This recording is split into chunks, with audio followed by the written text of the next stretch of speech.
Rhubarb and streusel and buttermilk, oh my. That's it. That's the pitch, that's the intro. The only thing left to say is you are gonna love this delicious cake with its springy crumb and its tart, rosy rhubarb top. Rhubarb is kind of like the alarm clock of spring. It's got a distinct tart flavor and, you know, it kind of wakens the palate and tells you it's time to abandon those heavy winter braises. The trick is you want to prepare it well. So for this recipe, we are first going to marinate it in a little sugar, and that's going to do a couple things. It's going to help soften the fibrous texture, but it's also going to help balance the tartness of it. I've got some really beautiful rhubarb stalks here, and when you buy them, you want to make sure they've got this really nice, beautiful red color. I would actually avoid stalks if they're really white or they have a lot of green on them, because they're gonna be a little tough and they aren't gonna have that really amazing signature tart flavor. The leaves of rhubarb are not edible at all. They're actually poisonous. So if you happen to get some rhubarb, maybe at the farmer's market that has leaves, make sure you get rid of those right away. For this recipe, we need about 1.5 pounds. I start as close to the end as possible. And if it's really tough, like I could feel right here, it's really hard to get the knife through it, I would actually maybe go 1/4 of an inch further where it was a little more tender. And then we're gonna cut off the top as well. And if you have any damaged stalks like this, that are sort of ugly, you can just go ahead and cut that off.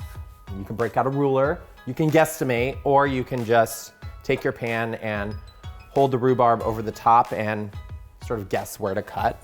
The reason we want to do that is because once the batter is in the pan, we're going to arrange the rhubarb really beautifully on top.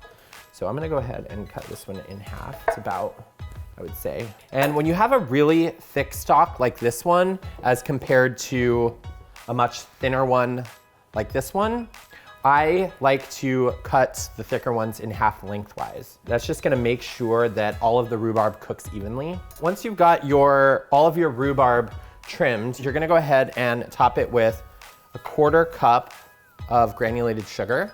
Give that a good toss, and it looks like it might be a little bit too much sugar, but don't worry about it. We're not gonna actually add all of that back into the cake, but we do want enough that it will start to soften the rhubarb and extract some of the juices.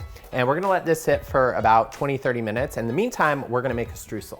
So for the streusel, we are starting with 3/4 of a cup of all-purpose flour, as well as 3/4 of a cup of packed light brown sugar. In addition to the flour and brown sugar, we want to add 1 teaspoon of cinnamon, 3/4 of a teaspoon of kosher salt, and with your fingers, just go in and give it a mix. The reason I like to use my fingers here is because you can start to break up that brown sugar. So to our dry ingredients, we are gonna work in 6 tablespoons of cold butter. So you're just gonna work the butter into the dry ingredients, just sort of like pinching as if you were making biscuits or something. And you just want it evenly moistened, and you know it's ready when you can pick some up and squeeze it in your hand and it forms these little clumps. But we do want to make sure this stays nice and cold, so we are going to pop this into the refrigerator and we'll get started on the rest of our batter. You want to start by mixing your dry ingredients separately. So we need 2.5 cups of all-purpose flour. To our flour, we are adding 1 teaspoon of kosher salt, 1 teaspoon of baking powder. Because this coffee cake has buttermilk in it, we're using a combination of baking powder and baking soda. So we're gonna go ahead and add 3/4 of a teaspoon of the baking soda. All right, let's give this a whisk. Okay, dry ingredients ready to go. We need our stand mixer. We are gonna add 4 ounces of unsalted butter, 1.5 cups of granulated sugar. We're gonna go ahead and drop the top down, and we're gonna start this on kind of low, just so the sugar doesn't go all over the kitchen. And then we're gonna increase this to medium, and we want the mixture to be nice and fluffy. We need 2 large eggs. So once your mixture is fluffy, you're gonna go ahead and beat in the eggs one at a time. And let's knock the speed back just a little bit, and we're gonna go ahead and incorporate 1.25 cups of buttermilk and 1 tablespoon of pure vanilla extract. Turn our mixer on low, and then we're gonna gradually add the dry ingredients. Dry ingredients in, but I'm gonna go ahead and scrape the bowl, and then we're gonna give it another mix. That's just to make sure all of our dry ingredients are incorporated. and we are going to scrape it into our prepared 9x13-inch baking pan. This has been buttered and dusted with flour.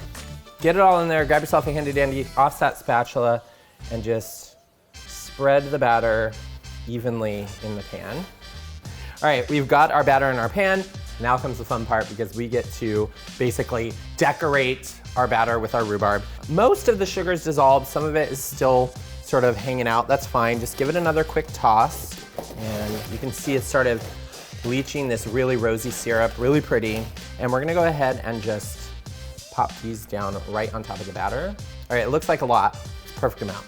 All right, now we have that streusel, and we're gonna go ahead and scatter it on top. Look at how beautiful this looks.